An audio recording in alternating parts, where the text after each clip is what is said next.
Assalamualaikum warahmatullahi wabarakatuh. Alhamdulillahirabbil alamin alladzi khalaqal mauta wal hayata liyabluwakum ayyukum ahsanu amala. Asyhadu an la ilaha illallah wahdahu la syarikalah wa asyhadu anna Muhammadan abduhu wa rasuluhu la nabiyya ba'dah. Allahumma shalli ala Muhammad wa ala ali Muhammad kama shallaita ala Ibrahim wa ala ali Ibrahim fil alamina innaka Hamidum Majid. Ikhwatul iman rahimakumullah. Alhamdulillahirabbil alamin. Bersyukur kita kepada Allah SWT yang mana pada pagi hari yang cerah ini Allah SWT dengan kehendaknya, dengan takdir terbaiknya mengumpulkan kita dalam kajian virtual yang telah kita sepakati bersama setiap hari Sabtu pagi ba'da subuh. Semoga dengan kegiatan ini Allah Subhanahu wa taala kumpulkan kita bersama orang-orang yang soleh, dan juga Allah akan kumpulkan kita bersama-sama lagi di surganya kelak. Allahumma amin.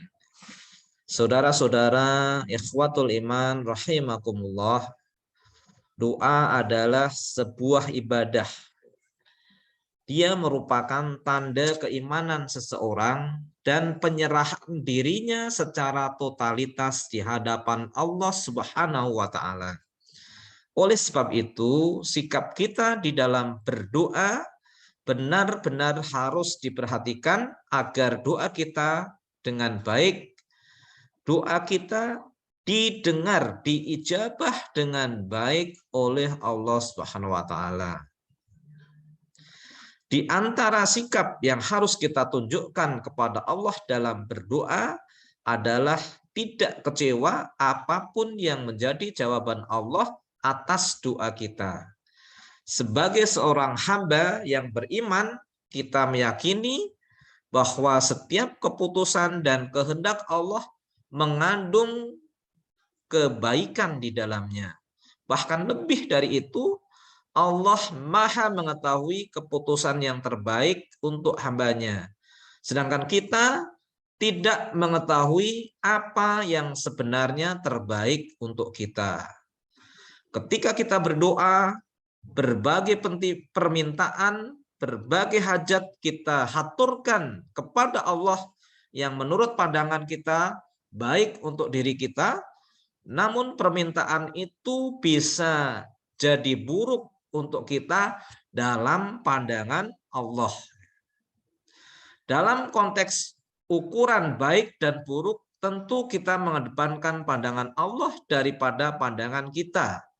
Sebab Allah adalah pemilik kebenaran, sedangkan kita makhluk adalah banyak kekurangan dan juga kelemahan. Serahkan saja jawaban dari doa-doa kita kepada Allah. Biarkan Allah yang menentukan segala yang terbaik untuk diri kita. Adapun kita pasrah dan menerima segala keputusan Allah. Bukankah berdoa itu memang sejak awal dimaksudkan untuk membuktikan ketergantungan kita kepada Allah SWT? Memang benar, berdoa adalah cara kita untuk menunjukkan kelemahan diri kita di hadapan Allah, sekaligus membuktikan bahwa kita sangat tergantung kepadanya. Tidak ada daya dan upaya tanpa pertolongan dan belas kasih sayangnya. Dengan cara itulah kita berharap dapat mengetuk pintu kasih sayang Sang Rahman. Ketika kita berdoa, tentu bukan dimaksudkan untuk memberitahu daftar keinginan kita kepada Allah. Sungguh Allah Maha mengetahui segala sesuatu, bahkan sebelum kita menyebutkan keinginan dan harapan kita. Allah sudah mengetahuinya sejak awal. Sekali lagi, kita berdoa bukan untuk memberitahu keinginan-keinginan kita kepada Allah, akan tetapi untuk menunjukkan kebutuhan dan ketergantungan kita kepada Sang Khalik Allah Subhanahu wa taala. Maka dengan pemahaman yang demikian, insya Allah kita tidak akan kecewa terhadap jawaban Allah atas doa-doa kita. apapun yang Allah berikan dan dengan cara apapun Allah memberikannya. Tidak ada rasa kecewa dalam diri kita, kita akan menerima dengan ikhlas dan ridho. Ikhwatul iman rahimakumullah.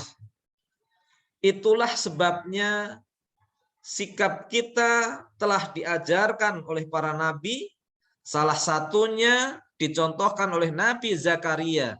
Beliau mengatakan kepada Allah dalam doanya, qala rabbi inni wahanal admu minni wasta'alar ra'su syaiba walam akum bidu'aika rabbi syaqiya. Ia berkata, ya Tuhanku, sesungguhnya tulangku telah lemah dan kepalaku telah ditumbuhi uban. Dan aku belum pernah kecewa dalam berdoa kepada Engkau, ya Tuhanku.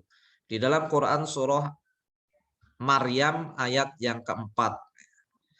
Nabi Zakaria alaihissalam mengawali doanya dengan pernyataan bahwa beliau tidak pernah merasa kecewa terhadap semua pemberian dan keputusan Allah. Saat itu usianya telah tua, tulang-tulangnya telah lemah dan memutih rambutnya dikarenakan uban. Namun hingga di usianya itu Nabi Zakaria belum kunjung diberikan keturunan. Artinya beliau telah melewati kehidupan yang cukup panjang, tetapi harapannya untuk mendapatkan keturunan belum dikabulkan oleh Allah SWT. Tetapi selama rentang waktu itu dan dalam keadaan seperti itu, beliau tidak pernah kecewa atas keputusan-keputusan Allah atas hidupnya. Sikap yang sama juga ditunjukkan oleh Nabiullah Ibrahim alaihissalam. Beliau berkata kepada kaumnya bahwa beliau akan berdoa kepada Allah dan beliau berharap telah tidak menunjukkan kekecewaan pada Allah atas doanya. Yang diabadikan di dalam Quran surah Maryam ayat 48. Wa atazilukum wa ma tad'una min dunillahi wad'u rabbi asa alla akuna bidu'ai rabbi syaqiya. Dan aku akan menjauhkan diri darimu dan dari apa yang engkau sembah selain Allah, dan aku akan berdoa kepada Tuhanku. Mudah-mudahan aku tidak akan kecewa dengan doa kepada Tuhanku. Nabiullah Ibrahim telah berjuang untuk mengajak kaumnya dan keluarganya kepada jalan keimanan. Akan tetapi sikap kaum dan keluarganya justru menolak ajakan itu. Tentu Nabi Ibrahim juga telah berdoa kepada Allah untuk meminta pertolongannya. Namun kaum dan keluarganya, bahkan ayahnya, tetap saja tidak mengikuti ajakannya. Terhadap kehendak Allah itu, Nabi Ibrahim tidak merasa kecewa. Kata syaki atau kecewa dalam kedua ayat di atas berasal dari akar kata yang sama dengan kata syakia, yashko, shikofah, syakofah, shikwah, yang artinya kemalangan, kecelakaan, atau lawan dari kebahagiaan. Dengan demikian, kata syaki dalam ayat di atas mengandung sebuah makna. Makna itu, Nabi Zakaria dan Nabi Ibrahim tidak merasa kecewa, celaka, malang, dan bersedih terhadap keputusan Allah atas doa-doa mereka. Keduanya telah menjadi contoh yang paling agung dalam sikap ketika berdoa kepada Allah Subhanahu wa taala. Ikhwatul iman rahimakumullah. Orang-orang yang kecewa terhadap jawaban Allah atas doa mereka seringkali lupa bahwa pemberian Allah jauh lebih banyak daripada apa yang mereka minta. Bahkan ada banyak permintaan Allah yang diberikan kepada kita. Bahkan ada banyak permintaan Allah yang diberikan tanpa kita minta. Mereka hanya fokus pada apa yang tidak mereka dapatkan di tengah hamparan pemberian Allah yang telah mereka dapatkan, yang begitu banyak dan begitu luas. Sesungguhnya Sama sekali tidak ada kerugian bagi orang yang berdoa. Hanya ada kemungkinan-kemungkinan kebaikan bagi mereka. Hal ini sesuai dengan hadis yang disabdakan oleh Rasulullah SAW yang diriwayatkan oleh At-Tirmizi, Ahmad, dan Al-Hakim. Pertama, doa mereka dikabulkan oleh Allah sesuai dengan permintaan. Yang kedua, Allah tidak mengabulkan doa di dunia, tetapi dijadikan sebagai tabungan kebaikan di akhirat. Yang ketiga, Allah jauhkan darinya keburukan yang setimpal dengan doanya.